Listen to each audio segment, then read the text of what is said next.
You are watching No Filter with Debbie. These are my views and opinions.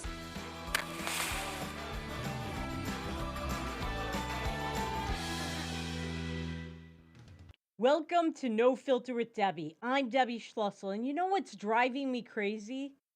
What is driving me crazy is the kinds of people you hear about and don't hear about in this Black History Month. Now, this week is the last week of Black History Month, and I have been to believe that if something is worthy of history, it shouldn't just belong in Black History Month.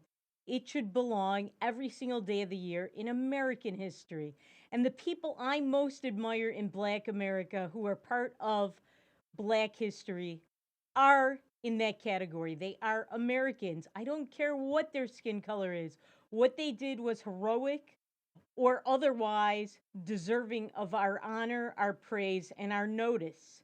And I'll start with the person that I think is the least well known and has gotten the least publicity of any Black American that I think is an important figure in Black history. You probably don't know about him. I would bet, black or white, if you are watching this show, you never heard of George Curtis Moore. Who was George Curtis Moore? I'll tell you. In the late 60s and early 70s, he was the highest ranking diplomat, black diplomat from America.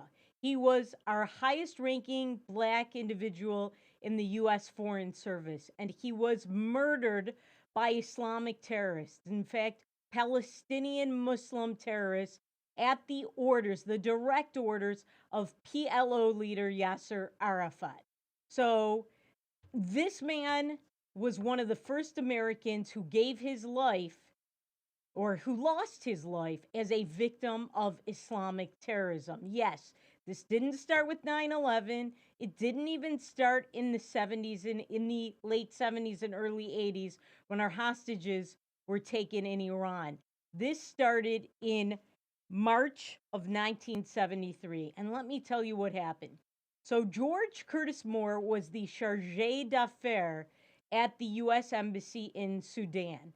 And he and the ambassador, George Curtis Moore is the picture on your left. And the picture on your right was Cleo Noel, who was the U.S. ambassador to Sudan.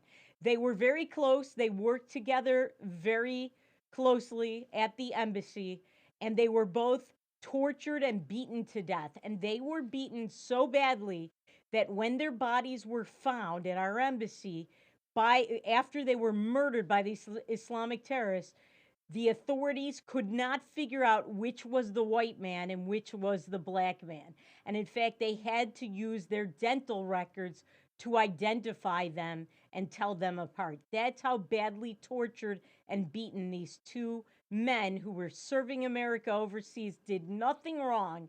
That's how badly beaten and tortured they were. Now, how do we know that this was at the direct orders of Yasser Arafat, the Palestinian leader, the PLO terrorist, who is the godfather of what is now Hamas and also what is now the Palestinian Authority? How do we know this? Well, I'll tell you how. Because our national security analysts were listening. Yasser Arafat's office, which was then in Tunis, in Tunisia, he was giving the direct orders in Arabic for our two U.S. officials, our two diplomats, George Curtis Moore, the black man that I showed you, and Cleo Noel, our ambassador, who was the white man. He gave the orders for them to be murdered.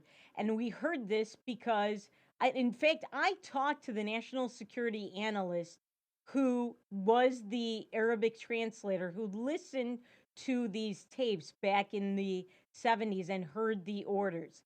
And this is well known now because he has given interviews. He contacted me through email when I wrote about this. But it was known for years that Yasser Arafat gave the orders. And this individual who was the national security analyst, he came out and he said, yes, it's true. I heard him in Arabic. I was the national security analyst and interpreter, and he delivered the orders to torture and murder these men. So I want to show you a picture of these two men just hours prior to when they were murdered. They were with their wives at a tea party. Check this out. So on the left is George Curtis Moore, the black man, and there's his wife. And on your right is Cleo Noel, the U.S. ambassador, and next to him is his wife. Now, this was at in the Saudi embassy. This was a tea party given by the Saudi ambassador to Sudan. And notice how the women are sleeveless. They're not wearing head coverings. They're not covered up.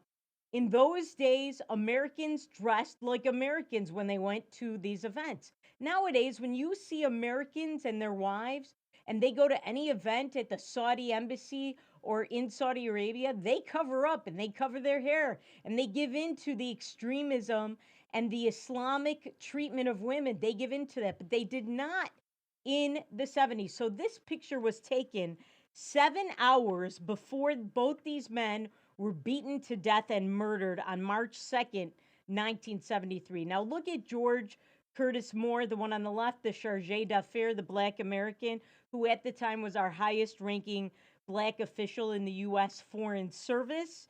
He was only 47 at the time. 47 years is far too young to have given your life in service to America, but that's what happened. So we have a picture, I think, of his tombstone. I believe he is buried in Arlington National Cemetery, and that is his tombstone, George Curtis Moore. And may he rest in peace. This is a black American, just an American who happens to be black, who served America overseas and gave his life. And you know what? This is the risk. I am not always a big fan of a lot of our diplomats because many of them are anti-American, they're left-wing, but that's now. In those days, most of these people were serving in the best interests of America, and they were serving toward the policies of the presidents under whom they served. And most of them know that something can happen. When they are overseas, there can be foreign coups, things can happen. We know that our embassy in Iran was attacked. We know that one of our embassies, our consulate in Libya was attacked, and we know that Americans died there. They were murdered. So we know that this can happen, and the diplomats know this, and they risk their lives to do this. Now, like I said, many of them nowadays are left-wing. They're anti-American. They're not people I admire, but I admire George Curtis Moore. He was just trying to serve America, and he was a victim, one of the very first American victims of Islamic terrorism, if not the first, along with the late Cleo Noel, the ambassador, and may he also rest in peace.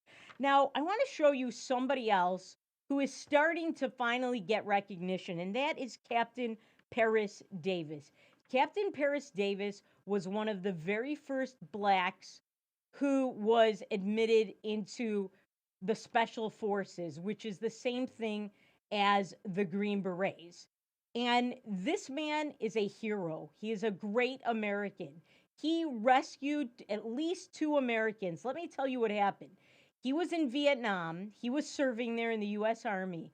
And what happened to him was a grenade exploded, a Viet Cong grenade, and he lost part of his trigger finger and several teeth. Now, did he just run to the medic to get his very severe injuries treated? No. He ran to save his men, and he was ordered by his superior commanding officers to leave the battlefield, and they were going to pull up the copter and leave. And he refused. He said he would not leave American men on the battlefield, and he saved American lives. And he deserves the Medal for Honor, for a Medal of Honor for that, but he never got it. And when we come back from the break, we will show you a video of what happened and why he never got that Medal of Honor, which he may get very soon. That and more after these messages on No Filter with Debbie on Beck.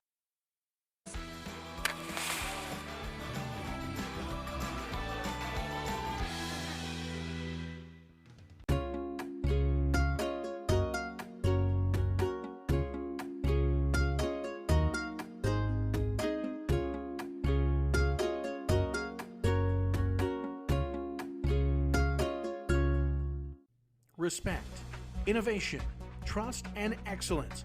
These core values can be seen in every building built by Straightway Construction. In the community for over 15 years, Straightway Construction has become the premier construction company for commercial projects.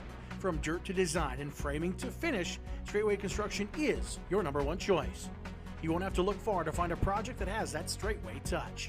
Call them today or go online to straightwayconstruction.com and let them make your vision a reality.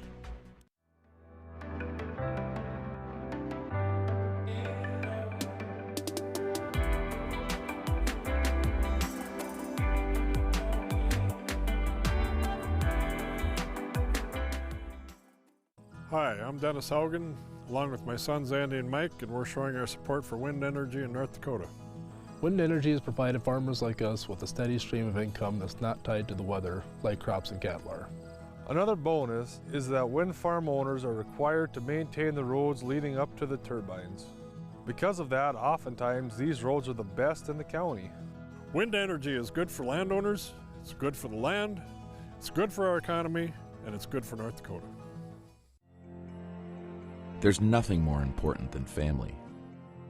And at Prairie Rose Family Dentists, we get it. That's why we have more locations, more dentists, specialists, extended hours, pediatric clinics, and even emergency appointments, so you can always be seen. Book your appointment today at prairierosedentist.com. Prairie Rose Family Dentists. We are family. 40 years ago, Aero Service Team started with one truck and lots of hard work.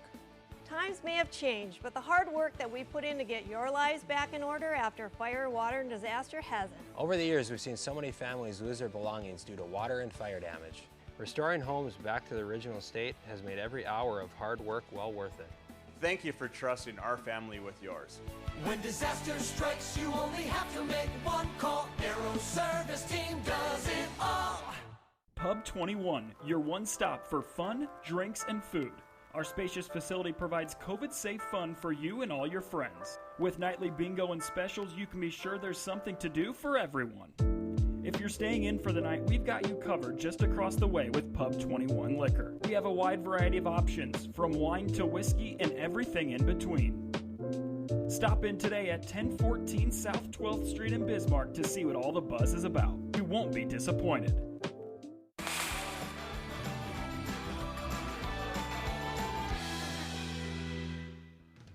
Welcome back to No Filter with Debbie on Beck. So before the break, we were talking about some great Black Americans, some great, frankly, American heroes. Their skin color really is irrelevant. They happen to be Black. I'm sure they endured racism given the ages that they are and or were in the times that they lived and or live now. And the fact is, though, that they are great Americans regardless of their skin color. These are people who should be remembered in U.S. history every day of the year, every month of the year. There doesn't need to be a special Black History Month, as far as I'm concerned, for these individuals that I'm telling you about. And before the break, I started to tell you about Captain Paris Davis, who was one of the very first Black Americans in the Green Berets, aka the Special Forces. And he is a hero of the greatest magnitude. The only sacrifice he didn't give was his life, but he certainly risked it, and he gave his part of his limbs and several of his teeth, and he really, what he did was fabulous. I want you to watch this video interview of him. June 1965, Davis led a nearly 19-hour raid. We were stacking bodies the way you do canned goods in a grocery store. Hit by a grenade and gunfire, Davis would not leave behind Americans Billy Waugh and Robert Brown, both gravely injured. Brown had been shot. I could actually see his brain pulsating. It was that big. And he said, "Am I going to die?" And I said, "Not before me." Were you ever told to leave? Well, twice. As Davis first revealed in 1969 to an up-and-coming local TV host, Phil Donahue. Well, I told him, "Sir, I'm just not going to leave. I still have an American out there." And what did he say? He told me to move out, and I just disobeyed the order. There by Davis's side, Ron Dice, now the team's youngest survivor. Captain Davis refused and said, no, I'm not leaving. Well, I'm not leaving while I have men out of the field. General Westmoreland, who led U.S. forces in Vietnam, visited Davis's outpost, and his commander, Billy Cole, recommended Davis for the Medal of Honor. And then, somehow, the paperwork vanished in Vietnam. A 1969 military review did not reveal any file on Davis. What makes the Paris Davis case stand out? That it was lost. Everybody I've talked to that served under him says that he's the best officer they've ever served under. What really stands out to me... Neil Thorne volunteers his time to recover medals for overlooked veterans. How common is it for Medal of Honor paperwork to be lost or destroyed? Very uncommon. There would have been multiple copies. In 1969, the Army was ordered to submit new paperwork ASAP for Davis, and for a second time, there is no evidence a Medal of Honor file was created. In a 1981 statement, Billy Waugh, whom Davis carried on his shoulders to safety, wrote, "I only have to close my eyes to vividly recall the gallantry of this individual." Over the years, Davis's teammates also lobbied Congress, but each time the process stalled. Do you think race was a factor? I know race was a factor. A factor Davis says he experienced during his 23 years in the Army. He recalls an encounter with another pilot he rescued while on a different mission. I saw him at Fort Bragg with his wife and his kid. They saw me, he went on the other side of the street so he wouldn't have to speak.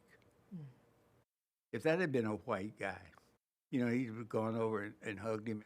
That's race. That is very sad. You heard that. One of the men that he saved walked to the other side of the street, he says, to avoid talking to him. Can you imagine somebody saves your life and you cross the street to ignore that person when you see them because they're black? That is very sad. I feel for him. He is a hero. He's a righteous person. He's brave. He's courageous. And again, just to remind you, he didn't just save these two people and risk his life and defy the orders of his commanding officer. He did this after he was hit with a grenade and lost part of his trigger finger and several of his teeth. So he was wounded. This is a great American. And we have many great Americans like this serving in our military. But there are very few stories like this where the person didn't get the honors they deserve. That's got to be racism.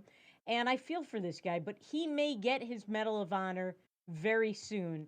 We're following this story, and when he gets his medal, we will talk about it. But regardless, he should get all of our respect and the honor from all of us for everything that he did. That is a person that, again, is part of American history every month and every day, not just this month. Now, the last group of people I want to talk to you about are the Wereth 11. Very few people, very few black Americans even know about the Wereth 11.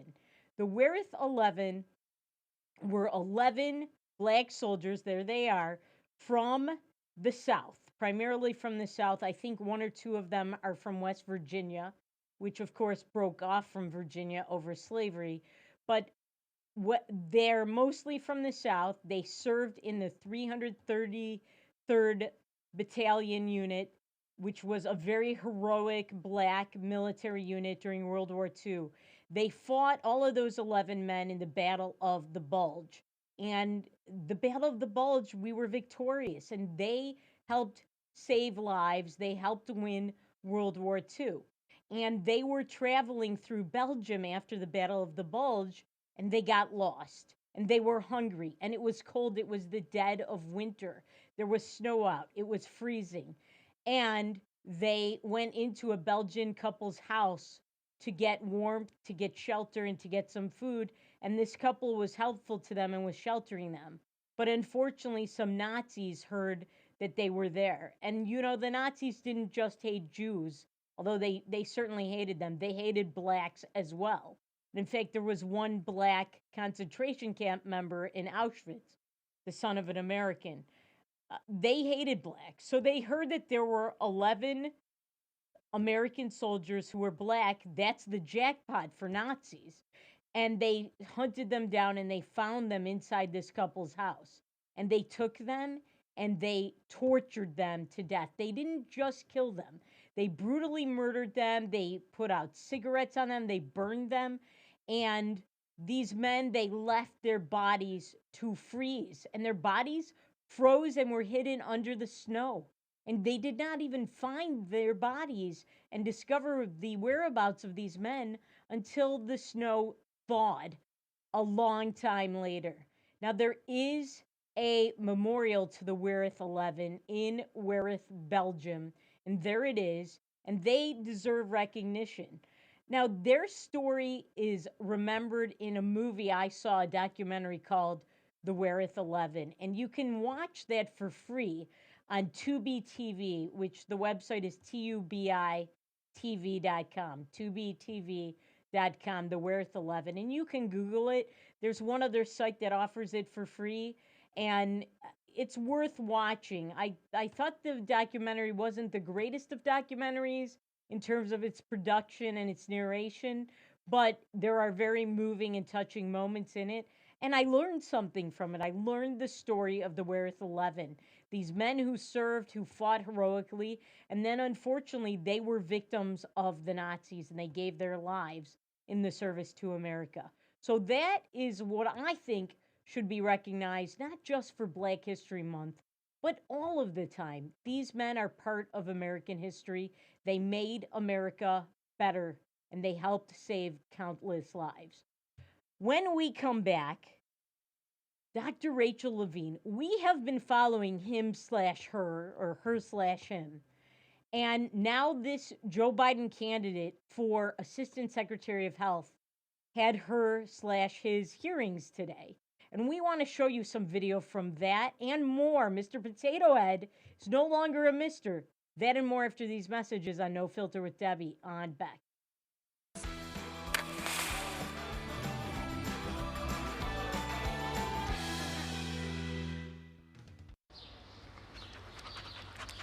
Jeez, what a mess. Look at that. There's roof stuff everywhere. It's so embarrassing. Ruins the neighborhood. Come on, humans. Let's get this fixed. Don't let your roof go to the dogs. Call America's Best Contractors for your free estimate. Need a new woof? After checking with the rest, go with the best. America's Best Contractors. 258-2412. Online at americasbestcontractorsincorporated.com.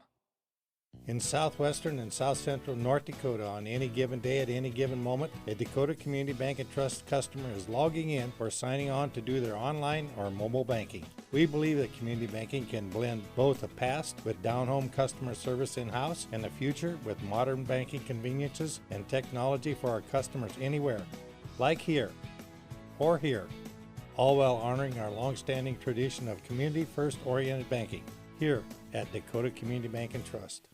It's every American's right to bear arms. At Mandan Sporting Goods, we're here to help you support your Second Amendment rights, which reads, a well-regulated militia being necessary to the security of a free state, the right of the people to keep and bear arms shall not be infringed. Whether you're looking for a pistol for personal defense or collector gun, we have the staff to help you. We also have the area's largest inventory of ammo and reloading supplies. Mandan Sporting Goods, the area's local gun and ammo specialists. Beck Communications is hiring. Beck Communications is seeking qualified candidates for plant technicians in our Wheatland, North Dakota location. Beck Communications is an equal opportunity employer. To view the job details, visit www.beck.coop. To apply, email your cover letter and resume to careers@bechtel.coop. Beck Communications, making connections that matter. If you're a Beck Fiber customer or the dependent of a Beck Fiber customer, you might qualify for scholarships. Beck awards scholarships to seniors headed to college or to students attending University of Mary. Go to www.beck.coop for eligibility guidelines and applications. The experienced professionals at Superior Glass provide residential and commercial glass installation and repair services in central and western North Dakota. Superior Glass is your source for stained glass projects, mirrors, windows, touchless, and automated entry solutions. Stop by and see us at 3323 East Broadway in Bismarck or call us at 701-258-5600. Superior Glass, where you get superior service for less. Bye for now. Did you know the Foundation for Rural Service awards scholarships for rural students? The scholarships range from $2,500 to $7,000. Go to www.frs.org for information and applications.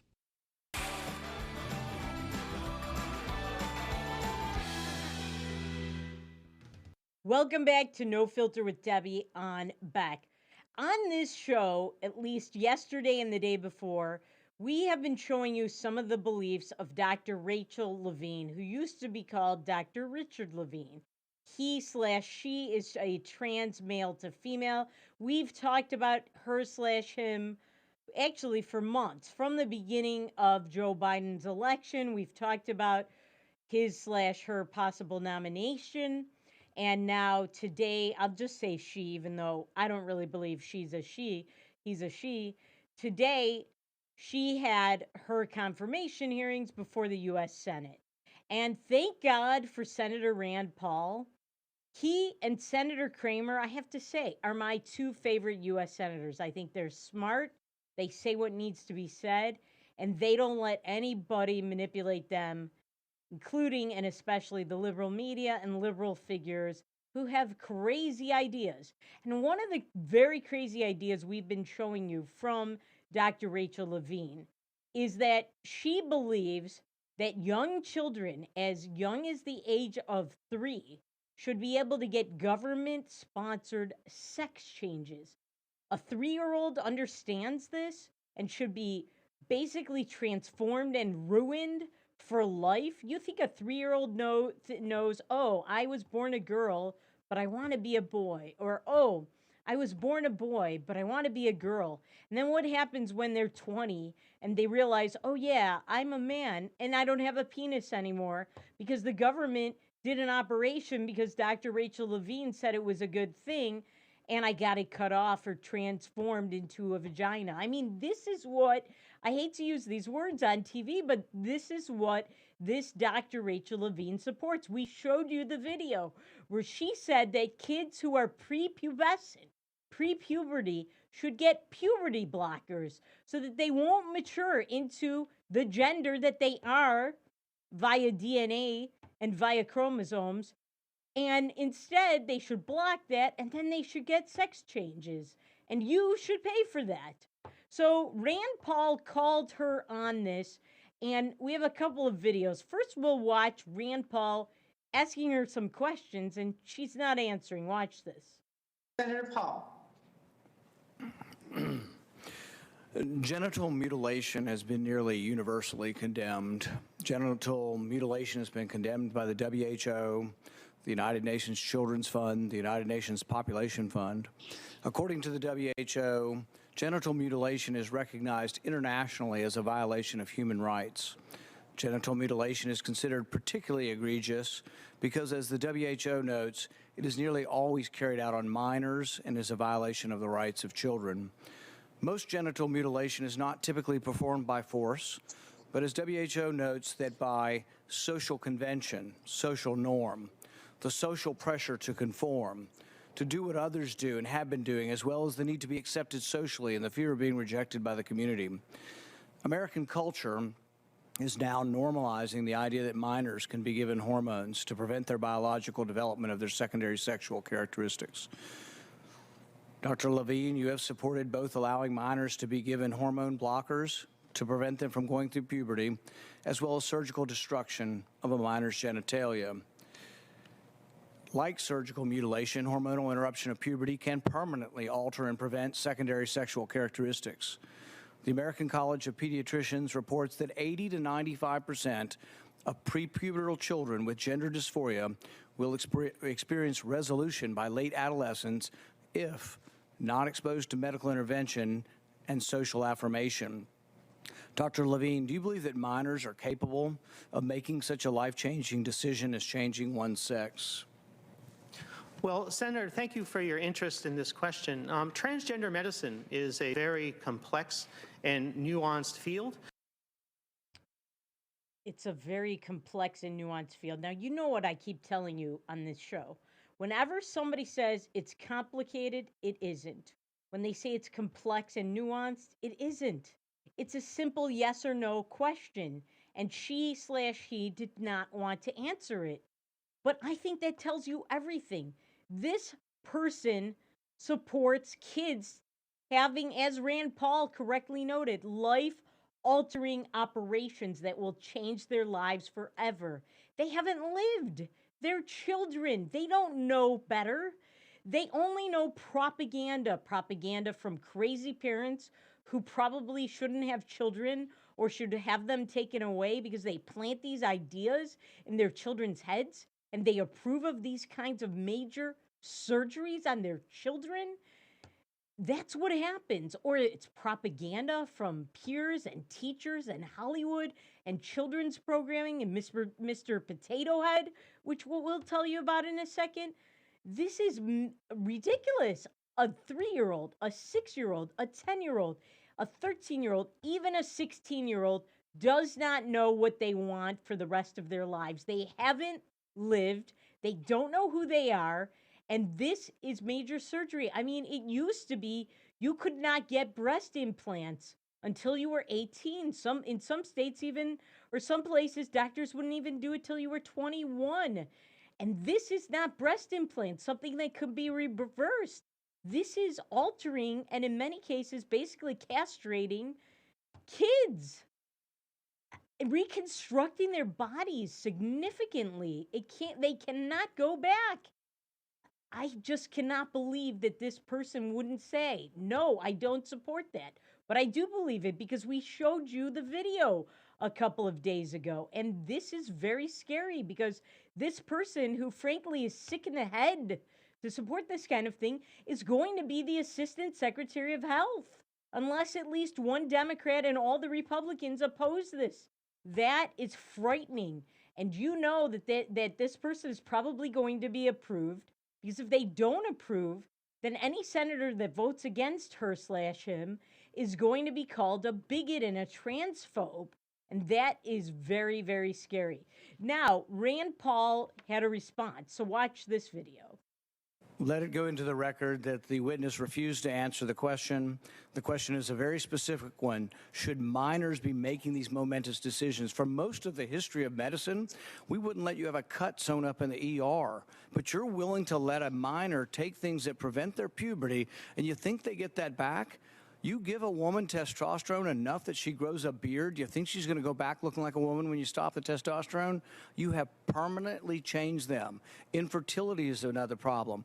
None of these drugs have been approved for this. They're all being used off-label. I find it ironic that the left that went nuts over hydroxychloroquine being used possibly for COVID are not alarmed that these hormones are being used off-label. There's no long-term studies. We don't know what happens to them. We do know that there are dozens and dozens of people who've been through this who regret that this happened and a permanent change happened to them. And, you know, if you've ever been around children, 14-year-olds can't make this decision. In the gender dysphoria clinic in England, 10% of the kids are between the ages of 3 and 10. We should be outraged that someone's talking to a 3-year-old about changing their sex. I can't vote for you if you can't make a decision. Thank you so much, Senator Paul. Senator Levine, thank you for answering the question. I will turn to Senator Baldwin. Amen, amen, amen. I cannot improve upon that. He is brilliant. And I want to remind you that Rand Paul is Dr. Rand Paul. He's an ophthalmologist like my late father of blessed memory was. He is a surgeon. He operates on people. So he knows what is involved in these kinds of operations. And he's absolutely right. You don't even need to be a medical doctor to know that this is barbaric to do this to children. And that's what this person wants. This person is in need of medical attention, including a psychiatrist, psychiatric treatment. This person shouldn't be an assistant secretary of health, but she will be. And that is very scary. When we come back, Mr. Potato Head is in league with this Dr. Rachel Levine, and we'll tell you why. That and more after these messages on No Filter with Debbie on Beck.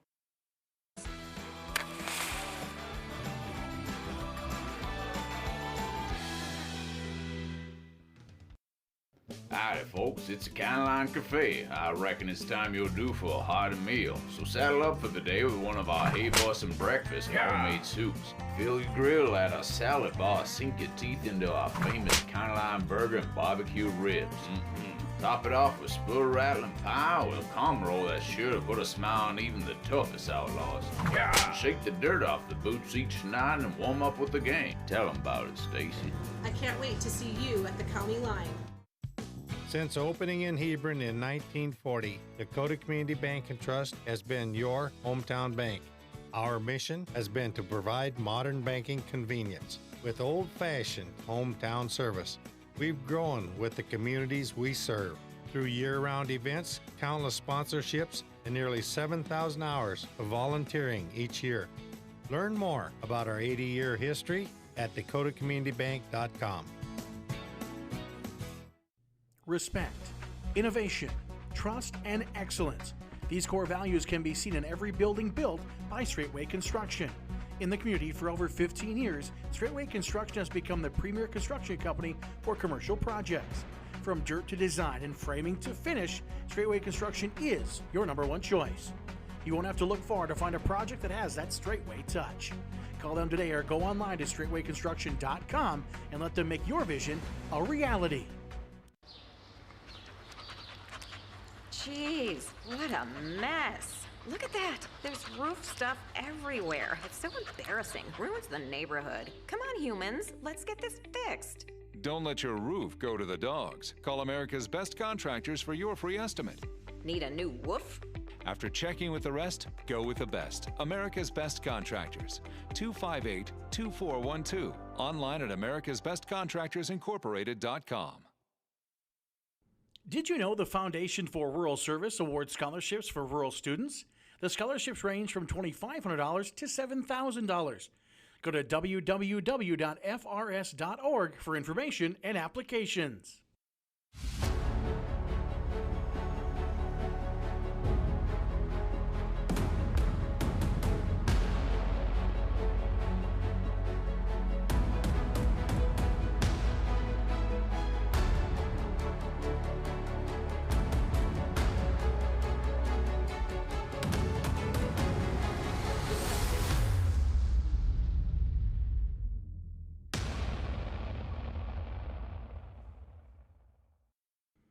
If you're a Beck Fiber customer or the dependent of a Beck Fiber customer, you might qualify for scholarships. Beck awards scholarships to seniors headed to college or to students attending University of Mary. Go to www.beck.co for eligibility guidelines and applications.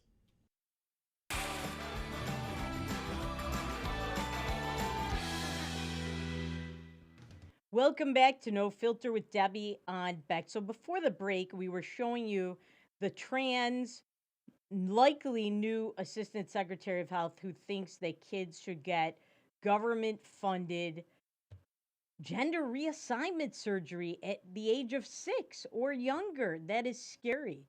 But even more scary is how kids are being brainwashed into this stuff. And one of the ways they're brainwashed is not just by parents who I think are really child abusers and neglectful, because any parent that brainwashes their kid into this is sick in the head. And if you think there aren't parents that do that, you are wrong, because there are. I've seen them. And it is a scary, scary thing. And those parents are probably the kind that are behind the new move for Mr. Potato Head. So I want to read you something from the website Fast Company, which follows corporate America and advertising and that kind of thing. And here's what they have to say. This fall, you're cordially invited to Mr. Potato Head's wedding. He's marrying his partner of many years, another Mr. Potato Head. The toy giant Hasbro is rebranding its iconic Mr. Potato Head toy by dropping the Mr. from the name. On the surface, it may seem like a subtle shift, but it is specifically designed to break away from traditional gender norms, particularly when it comes to creating Potato Head families. So, by the way, you're not allowed to call it Mr. Potato Head anymore or Mrs. Potato Head. Now it's just Potato Head without a gender. This is ridiculous. And they said that the reason why they're doing this is because how toddlers frequently play with the toy, according to Hasbro's research. They feel that they want kids to learn early on that it's not Mr. Potato Head, and they want them to play differently. So this is an agenda. This is the same kind of agenda as this Dr. Rachel Levine we saw before the break. This is from the top to the bottom in our society now. These companies making toys are brainwashing your kids. TV shows are brainwashing your kids. Everything is brainwashing your kids. Teachers. And this is what you have to combat. And it's very, very difficult and hard to do. And it's very disturbing and alarming.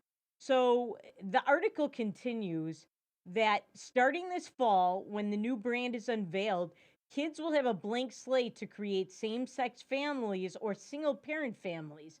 It's a prime example of the way heritage toy brands are evolving to stay relevant in the 21st century. So, in other words, basically, they are whoring out their principles and their toys to brainwash your kids for the almighty dollar. Now, I'm a capitalist. I believe in the free market, but I do believe that there should be capitalism within limits. And I believe that the limits should be within the brain trusts of corporate America. You should be good civic citizens if you're a corporation or you're a top official of a corporation, and you should create things that are good for America and good for America's children. And they're not. All they care about is the money. So they're giving in to this political correctness, which is going to breed more political correctness. Kids are going to be brainwashed, and this is what is going to become the norm in America.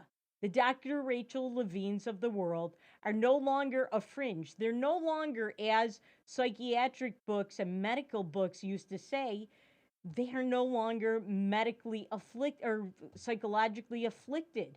They no longer have mental disease. You have the mental disease. If you think that a man is born a man and a woman's born a woman, you're intolerant. You're from the 50s. You're racist.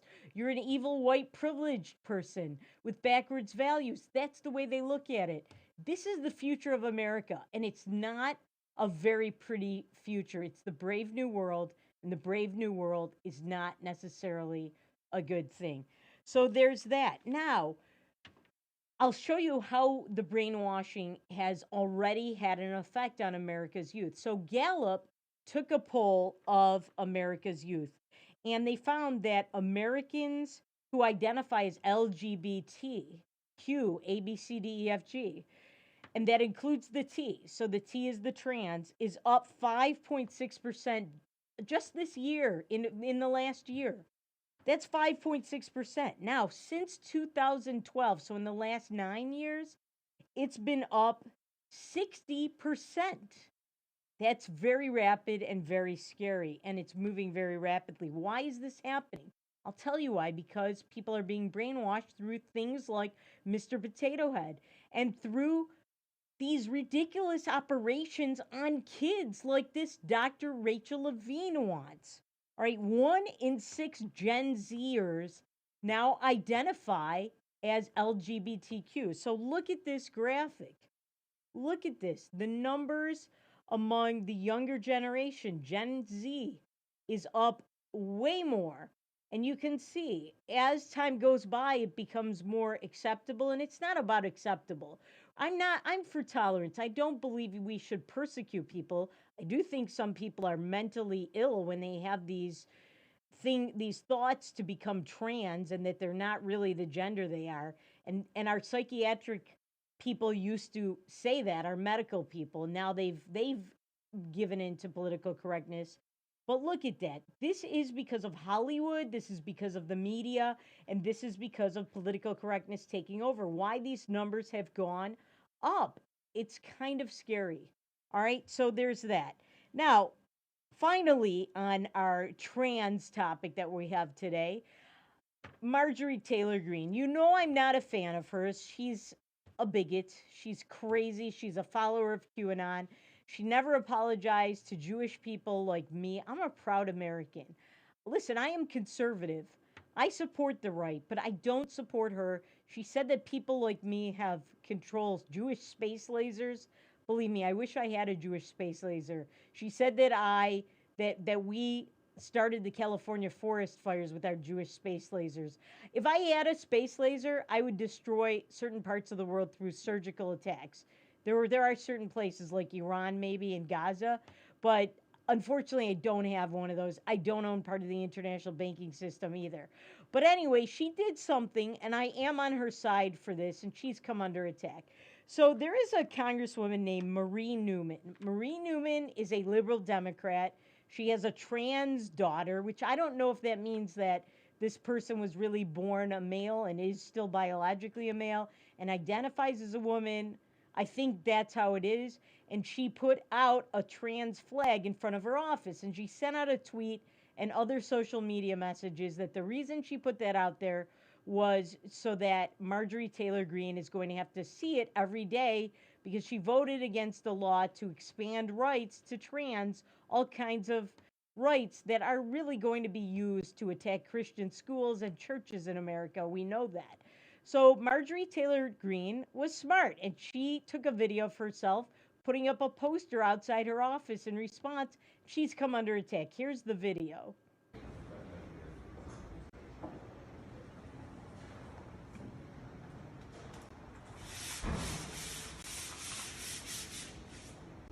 Science. I agree with her.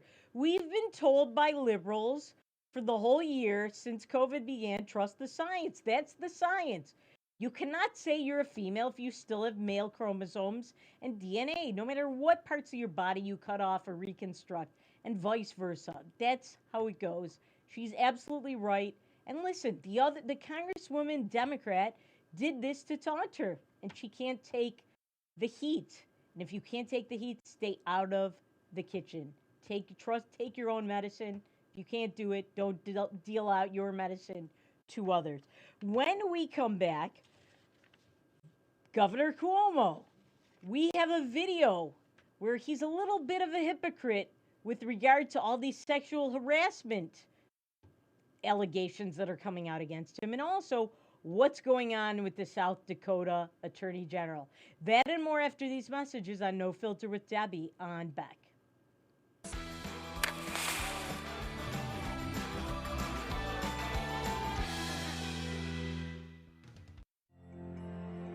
There's nothing more important than family. And at Prairie Rose Family Dentists, we get it. That's why we have more locations, more dentists, specialists, extended hours, pediatric clinics, and even emergency appointments, so you can always be seen. Book your appointment today at prairierosedentist.com. Prairie Rose Family Dentists. We are family. Deciding how to promote your business can be hard. Visit the professionals at Dakota Promotions and Printing and let them help you through your struggle. Dakota Promotions provides promotional items and apparel from corporate gifts to team shirts and everything in between. With quick turnaround times and friendly service, they are your best choice. And best yet, you're shopping local. Visit them online at dakotapromo.com or stop in their showroom at 320 West Main in Mandan. Dakota Promotions, delivering promotions just for you. Hi, I'm Dennis Haugen, along with my sons Andy and Mike, and we're showing our support for wind energy in North Dakota. Wind energy has provided farmers like us with a steady stream of income that's not tied to the weather like crops and cattle are. Another bonus is that wind farm owners are required to maintain the roads leading up to the turbines. Because of that, oftentimes these roads are the best in the county. Wind energy is good for landowners, it's good for the land, it's good for our economy, and it's good for North Dakota. 40 years ago, Aero Service Team started with one truck and lots of hard work. Times may have changed, but the hard work that we put in to get your lives back in order after fire, water, and disaster hasn't. Over the years, we've seen so many families lose their belongings due to water and fire damage. Restoring homes back to the original state has made every hour of hard work well worth it. Thank you for trusting our family with yours. When disaster strikes, you only have to make one call. Aero Service Team does it all. It's every American's right to bear arms. At Mandan Sporting Goods, we're here to help you support your Second Amendment rights, which reads, a well-regulated militia being necessary to the security of a free state, the right of the people to keep and bear arms shall not be infringed. Whether you're looking for a pistol for personal defense or collector gun, we have the staff to help you. We also have the area's largest inventory of ammo and reloading supplies. Mandan Sporting Goods, the area's local gun and ammo specialists. Now is the best time to plan for your 2021 farm equipment needs. North Dakota-based Summers Manufacturing is currently offering early order savings. Take advantage of big savings on North America's broadest tillage line, including the Super Coulter Samurai and the innovative VRT Renegade, as well as the best built, best backed land rollers in the industry. Talk to your Summers dealer today or go to summersmfg.com to learn more about early order savings available on all Summers equipment.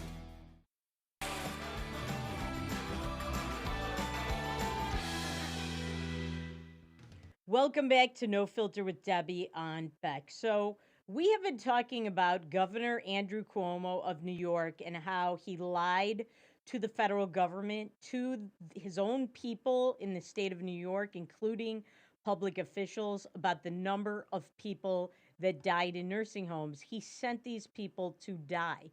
He knew that these people had COVID, and he sent them to kill basically everybody else in these nursing homes. These people, it was well known that these people would spread the virus. It was well known that older people, we know that at least half the cases of people dying are older people, senior citizens, and he lied about the numbers. So there's that. And there was also the scandal where he threatened Ron Kim, the New York state legislator, because Ron Kim criticized him. And he said, I will destroy you. He threatened him, asked him to, demanded that he shut up. Well, now it's come out that he also has allegedly sexually harassed one of his aides, Lindsey Boylan. So Lindsey Boylan says that the governor asked her to play strip poker, that he made all kinds of sexually suggestive comments to her, that he tried to kiss her. This guy is quite a cad if this is true. And I bet there are others.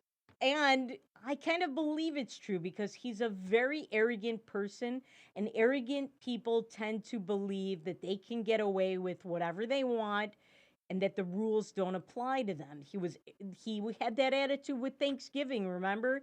He said that his older mother should get to come to Thanksgiving even though he told everybody else not to. He said he should get to have 11 people at his Thanksgiving and Christmas celebrations, even though he told everybody else you can't have more than 10. And he arrested Jewish people and had sent police out when they had gatherings of more than 10 at religious services. And the Jews and the Catholics sued him in the Supreme Court, and they won. So I believe this. But he's also a hypocrite because even though we don't know if what she's saying is true or not, he said we should, because watch what he said about President Trump. Look at this video. For women that this administration chronically exemplifies. After the Me Too movement, they did absolutely nothing when it came to sexual harassment.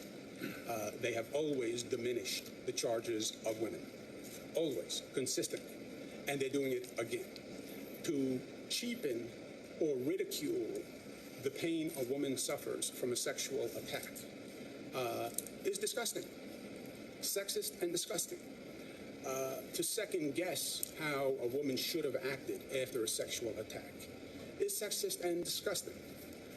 I mean, it's just insensitive. You don't understand the pain. You don't understand how the system tortures a person who wants to come forward. The system tortures a person that wants to come forward. And that's now what he's doing. He and his minions are doing to Lisa Boylan. So, Lindsey Boylan. So, he's a hypocrite. He's a hypocrite. He's a fraud. But we knew that. And we have seen that with his behavior throughout COVID. Now, on to something different, political correctness. The Jeep Grand Cherokee, the Jeep Cherokee. I used to drive one of these, a Grand Cherokee. The Cherokee chief did not come out on his own to say that he does not want the Jeep to be named after the tribe. He was actually contacted by the Detroit Free Press. The Detroit Free Press asked him, do you still want this name? What do you think? So they solicited this from him. He was not an activist. He did acknowledge that using the name on a Jeep does imply durability and toughness, But he said that even though those are positive attributes, he felt it does not honor the Cherokees. He said that they should drop the name. And he has met with what used to be called Chrysler and now has a new name. And he wanted them to drop it after he was contacted by the Free Press. Again, he was not an activist for this. He's not seeking money or remuneration, but he said that they make money off of the Cherokee name. And he met with them. So Jeep said they are not going to drop the name Cherokee. They're not. I mean, they've made a ton of money off of this name. That's really a hallmark for them to change that. North Dakota, UND, NDSU, the state. There was an election or a ballot initiative, and the voters said that North Dakota should drop some of its. That the colleges should drop their Indian, native epithets. And guess what happened? They did. But they had to rebrand. It cost a lot of money. For Chrysler to do this, that's a lot. So should they rebrand? Is Cherokee using that name negative against the natives? What do you think? Let us know on your social media and we'll talk more about it. Now, finally on our show today, and we will get into this probably some more in the coming weeks, but Jason Ravensborg, the Attorney General of South Dakota, this is a very weird story. This guy hit a man. He claims he thought he hit a deer. He claims he wasn't drinking that night. He was never tested for alcohol until almost a day later, at least more than half a day. He killed a man. He says he didn't know, but now they found the man's glasses on his dashboard. So clearly he knew. And this is a huge cover up. He's being impeached by the South Dakota legislature. And I think he should resign. He clearly lied. He knew he killed a man. He went home. Clearly, the state trooper that after he called this state and reported this, when he called 911, was in on this. This is a very weird story. We'll look in on this some more. And remember, things are not always as they seem. See you tomorrow.